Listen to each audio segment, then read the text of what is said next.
Time flew fast those days in Australia, and it was December 6, 1896, when the Spray sailed from Sydney.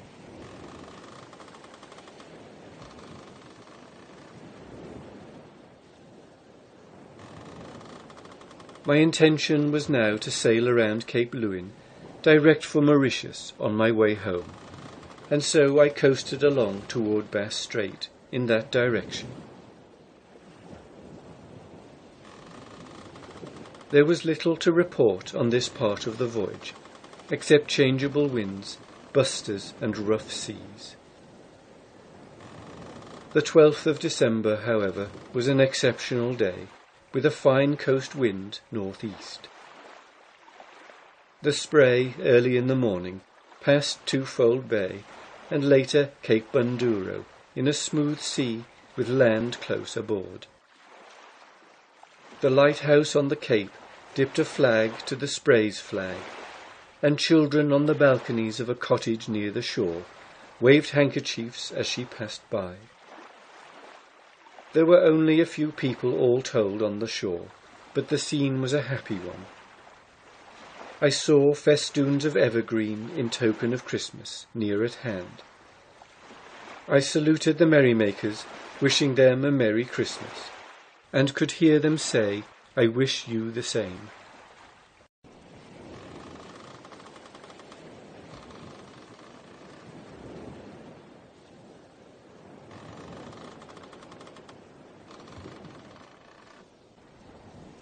From Cape Bunduro I passed by Cliff Island in Bass Strait and exchanged signals with the lightkeepers, while the Spray worked up under the island. The wind howled that day, while the sea broke over their rocky home.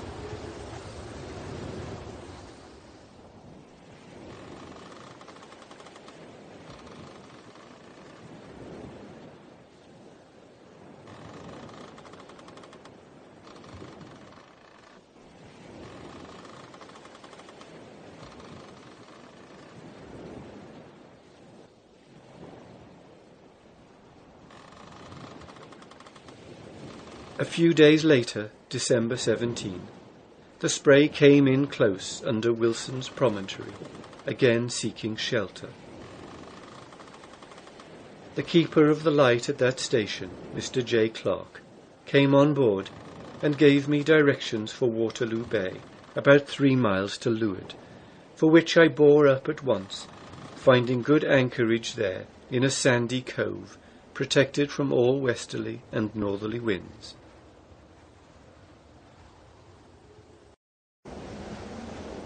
Anchored here was the Ketch Secret, a fisherman, and the Mary of Sydney, a steam ferryboat fitted for whaling. The captain of the Mary was a genius, and an Australian genius at that, and smart. His crew, from a sawmill up the coast, had not one of them seen a live whale when they shipped.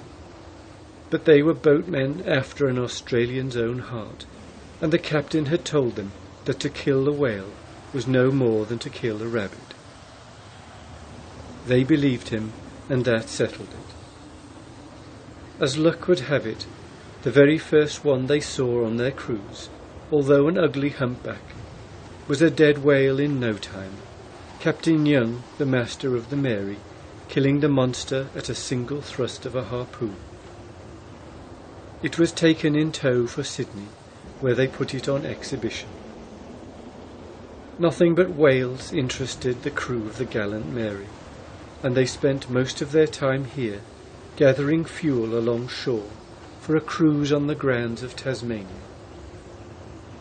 Whenever the word whale was mentioned in the hearing of these men, their eyes glistened with excitement. We spent 3 days in the quiet cove, listening to the wind outside. Meanwhile, Captain Young and I explored the shores, visited abandoned miners' pits, and prospected for gold ourselves.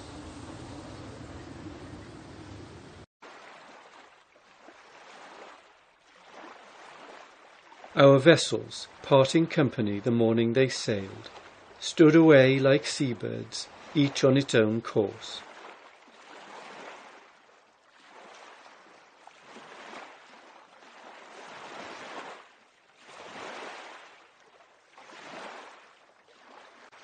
The wind for a few days was moderate, and with unusual luck of fine weather, the Spray made Melbourne Heads on the 22nd of December, and, taken in tow by the steam tug Racer, was brought into port.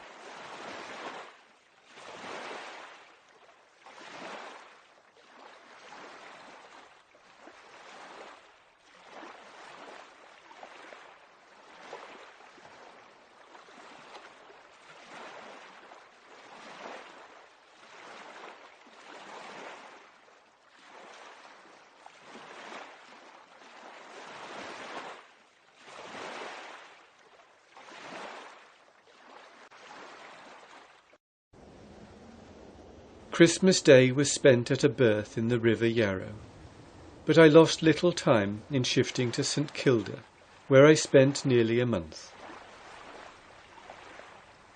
The Spray paid no port charges in Australia or anywhere else on the voyage, except at Pernambuco, till she poked her nose into the custom house at Melbourne, where she was charged tonnage dues. In this instance, 6p a ton on the gross. The collector exacted 6 shillings and 6p, taking off nothing for the fraction under 13 tons, her exact gross being 12.7 tons. I squared the matter by charging people 6p each for coming on board, and when this business got dull, I caught a shark and charged them 6p each to look at that. The shark was 12 feet 6 inches in length, and carried a progeny of 26, not one of them less than 2 feet in length. A slit of a knife let them out in a canoe full of water, which, changed constantly, kept them alive one whole day. In less than an hour from the time I heard of the ugly brute, it was on deck and on exhibition, with rather more than the amount of the Spray's tonnage dues already collected.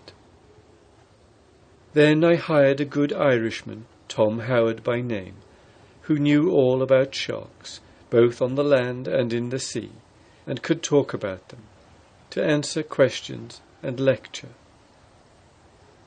When I found that I could not keep abreast of the questions, I turned the responsibility over to him.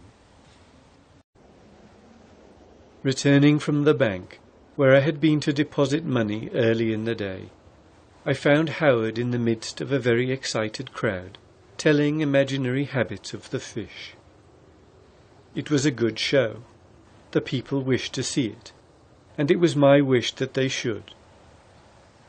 But owing to his overstimulated enthusiasm, I was obliged to let Howard resign. The income from the show and the proceeds of the tallow I had gathered in the Strait of Magellan, the last of which I had disposed of to a German soap boiler at Samoa, put me in ample funds.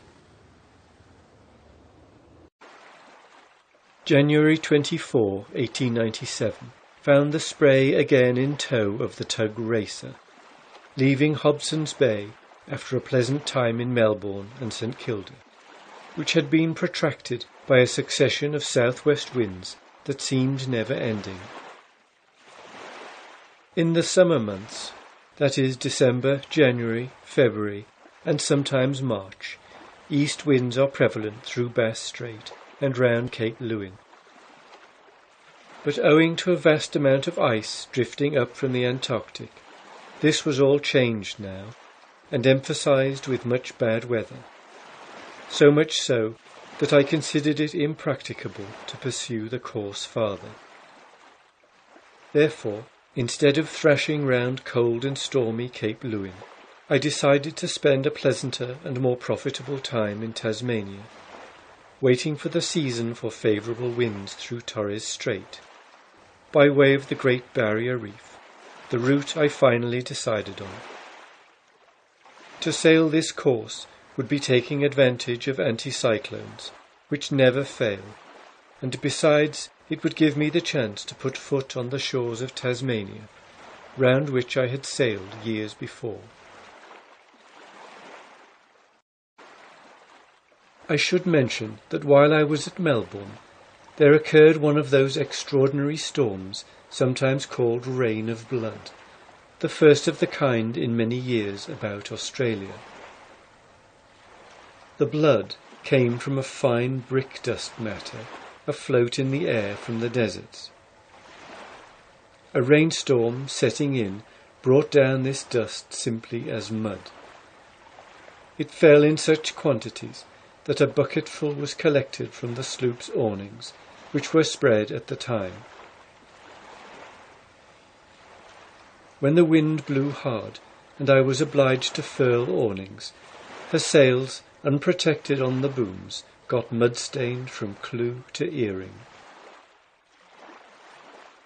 The phenomena of dust storms, well understood by scientists, are not uncommon on the coast of Africa. Reaching some distance out over the sea, they frequently cover the track of ships, as in the case of the one through which the Spray passed in the earlier part of her voyage. Sailors no longer regard them with superstitious fear, but our credulous brothers on the land cry out, "Rain of blood!" at the first splash of the awful mud.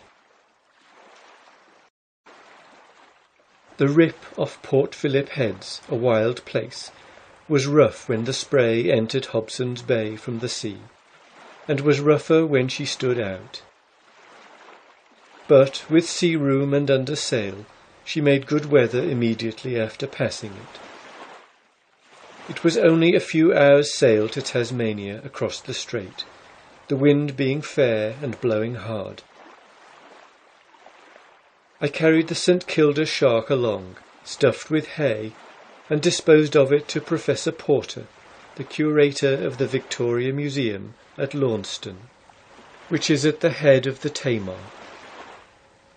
For many a long day to come may be seen there the shark of St. Kilda. Alas, the good but mistaken people of St. Kilda, when the illustrated journals with pictures of my shark reached their newsstands, flew into a passion, and swept all papers containing mention of fish into the fire.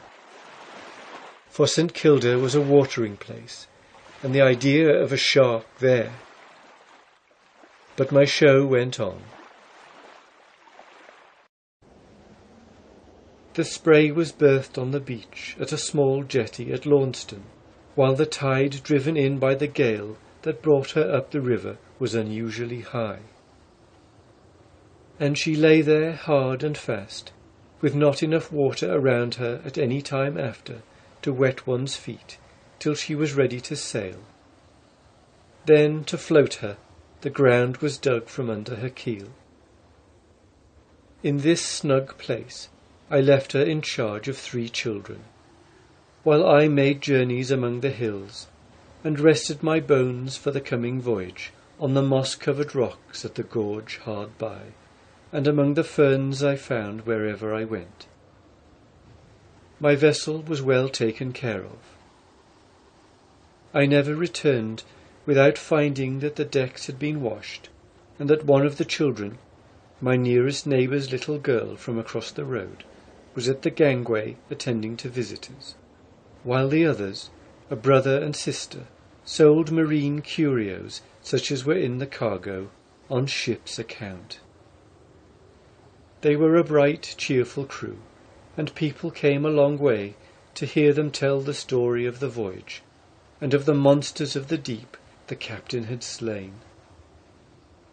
I had only to keep myself away to be a hero of the first water, and it suited me very well to do so, and to rusticate in the forests and among the streams.